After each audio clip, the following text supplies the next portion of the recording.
प्रस्ताव से हम अगले पद में करेंगे, किंतु एक पद तलब का आइए हम सभी सभी समाज में गायन करेंगे।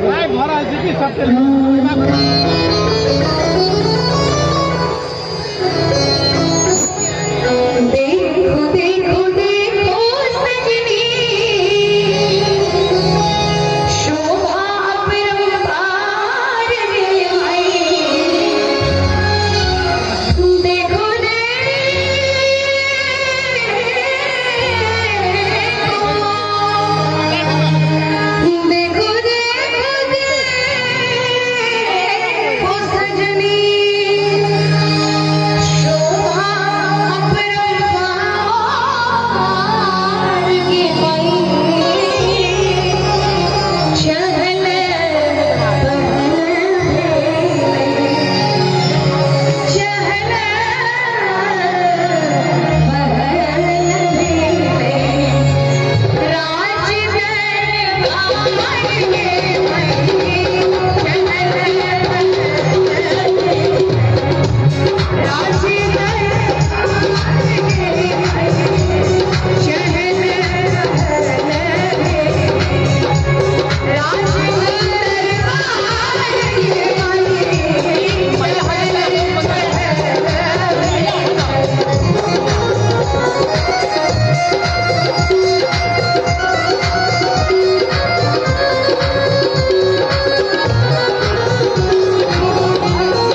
अजमरे से हुए बड़े बेचारे बैठे हैं, इनकी स्थिति तो क्या ही कही जाए, और फिर भी इनकी हेकड़ी ऐसी कि आने में 2 घंटा लगा दिया। पर कोई बात नहीं, रानियों से फोन पर थोड़ी अनबनी हो गई होगी। और एक समझी जी बेचारे, वो तो 4 दिन की बारात यात्रा में थोड़े हट्टे कट्टे हो गए, नहीं तो इनकी भी स्थिति वही थी, आबादी में निकल रही थी। तो ये सारी जो व्यवस्थाएं हैं ना, ये अयोध्या में होती है। राजा के गुलाम आपके यहाँ तो वंश वृद्धि में ही सारा मामला गड़बड़ हो जाता है। 2 तरफ काले बैठे हैं, 2 तरफ गोरे बैठे हैं। अब हम सब ये सोच रही थी कि गड़बड़ घोटाला आखिर है क्या। दशरथ जी गोरे हैं, सुना है कि कौशल्या कीर्ति और सुमित्रा जी भी गोरी हैं। तो ये 2 गोरे और 2 काले क्यों हैं? और सबसे बड़ा बाराती में भी लगभग सब गोरे हैं। तो फिर ये 2 काले की घुसियाई ये किसके नमूने हैं? उसका परीक्षण तो हम लोग कर लेंगे विवाह में, लेकिन हमारे भैया को तो आप गालियां दे रही थी। तो आपके यहाँ तो ऐसे ऐसे कलमाती पुरुष हैं कि करते हैं पुत्रेष्टि यज्ञ रानी को गर्भवती करने के लिए, और जल पीकर खुद ही गर्भवता हो जाते हैं। और क्या बताओ, सोई जी की जय हो। और क्षमा कीजिएगा, व्याकरण में गर्भवता जय हो, ये जानबूझकर ध्वनि गायब कर देते हैं ताकि इनकी कीर्ति ना सुना पाओ। पर हम बदनामी हार नहीं मानते हैं। तो गर्भवता शब्द का प्रयोग वैसे व्याकरण में है नहीं, पर हम मिथिलानियों को और कोई शब्द सूझा नहीं, इसलिए हम गर्भवता ही कहेंगे। आपके यहाँ तो सिस्टम ही पूरा गड़बड़ है। दाल में काला नहीं है, फिर दाल काली है। तो कभी आप आइए हमारे यहाँ, पर हम आपको सुनाते हैं कि गाली होता क्या है। और सुनिए, आप आंखा वाली, आप लोग गाली देती होंगी, आइए हमारे सीमा पर, हम आपको गाना सुनाएंगे। वस्तु नदी के कथे हमारी भाई, वस्तु नदी के कथे हमारी भाई, हीरा बड़ी महारी, हीरा बड़ी महारी, मोती झलकार के भाई, हीरा बड़ी महारी, मोती झलकार के भाई, चल चल चल, नाच चल भार के भाई,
होती है। श्री